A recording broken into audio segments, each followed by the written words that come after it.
Marty, AFTV, I am here with Christian after watching Arsenal beat Slavia Prague 3-0 in the Champions League.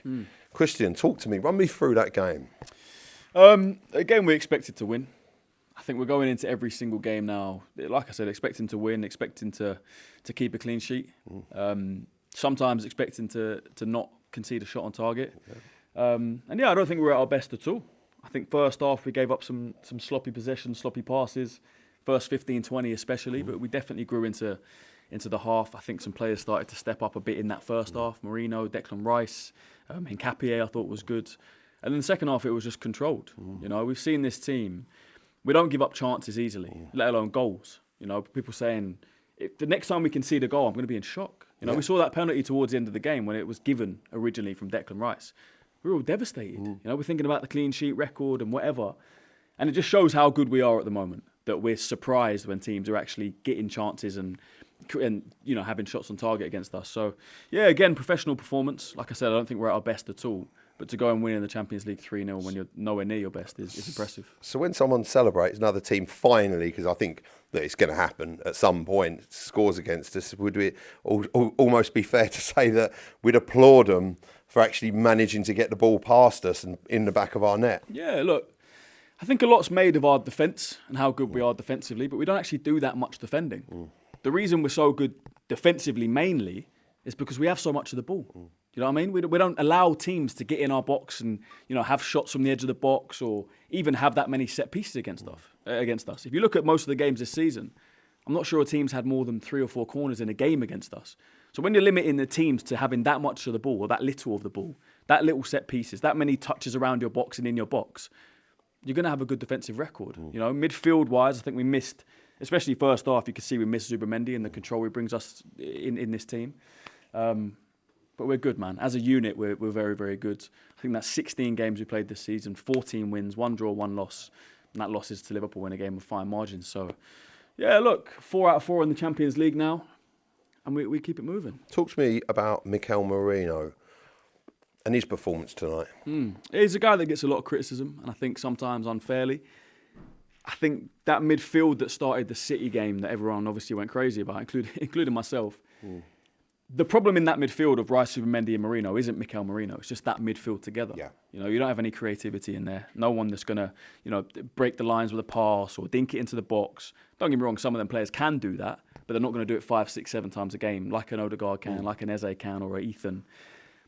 So that is the problem with the midfield. It's not Merino as a player. Whereas I feel like he gets the criticism from some fans because they think he's that player, but he's not at all. You know, he's a midfielder by trade, a number 8. He's not necessarily good at scoring goals as a midfielder, but when you put him up front, this guy turns into one of the most lethal number 9s we've seen at Arsenal. Yeah. It's crazy. Yeah. You know? People say turn the 6 upside down into a 9.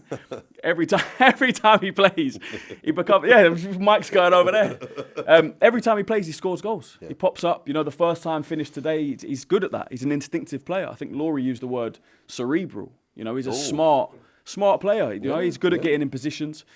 First time finish again today. Doesn't have to think about it too much. And then again, good ball from Declan Rice. Puts it high in the air. Not scared to put his body on the line. Gets his head on it. Beats the keeper. Scores 2 goals. Again, I don't think he was great all round. But when you put him up front, all you want from him is get in a position, score goals. We say this about Gyökeres. No one cares about Gyökeres' all-round play. He's in the team to score goals. That's why we bought him as a striker. Yeah.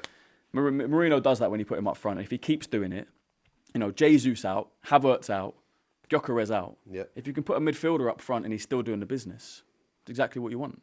What a result. And look, we move on. Top of the Champions League. 4 games, like you said, 4 games played, 4 games won. No goals conceded in the Champions League. That's a serious stat in Europe.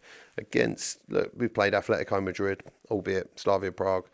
No disrespect to them. But where do you think, with the next game coming up against Sunderland, I think they might pose potentially more problems than these teams? How do you see that going? Yeah, I think these next 4 games are going to be possibly season-defining. Okay. We've got Sunderland, Tottenham at home, Bayern Munich at home, Chelsea away. Yeah. If we can win those 4 games, or not lose in those 4 games, if we can beat this Sunderland game is massive. I think it's the biggest game of our season so far. especially because Man City and Liverpool are playing each other. If one of them's going to drop points, if they obviously draw, they both drop points. We need to go and win that Sunderland game. And Sunderland are up there as well. Sunderland are a good team. Granit Xhaka, they're going to be 100% up for it, but I think we'll win that game. If you can then beat Spurs, even a draw against Bayern wouldn't be a bad result, but you can go and make a statement against Bayern. Why not? And then beat Chelsea, and then see where the other teams are, because I believe Liverpool and City, after this weekend, they'll drop points again. Of course. Just go and keep winning your games. Keep doing what you're doing. 25 out of 30 in the league, 4 out of 4 in the Champions League, 2 out of 2 in the Carabao Cup. Just keep the streak going.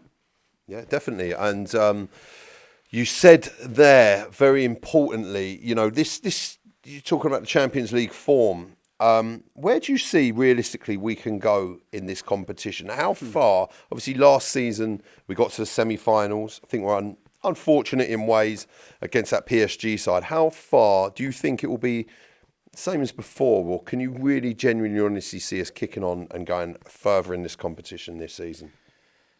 People might think you're crazy for saying it, but the form we're showing now, this team is good enough to go all the way.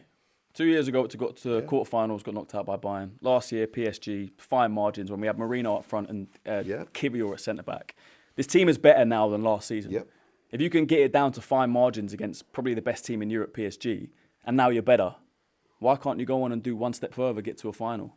You know, if we win the Premier League, get to a final of a Champions League, and lose, I'll be happy with that season. Okay. Do you know what I mean? Yeah. If you said to me 6-7 years ago, in 7 years, you're going to be top of the league after 10 games. You're going to be, I think Ryan was showing us just now, bookmakers' favourites for the Champions League.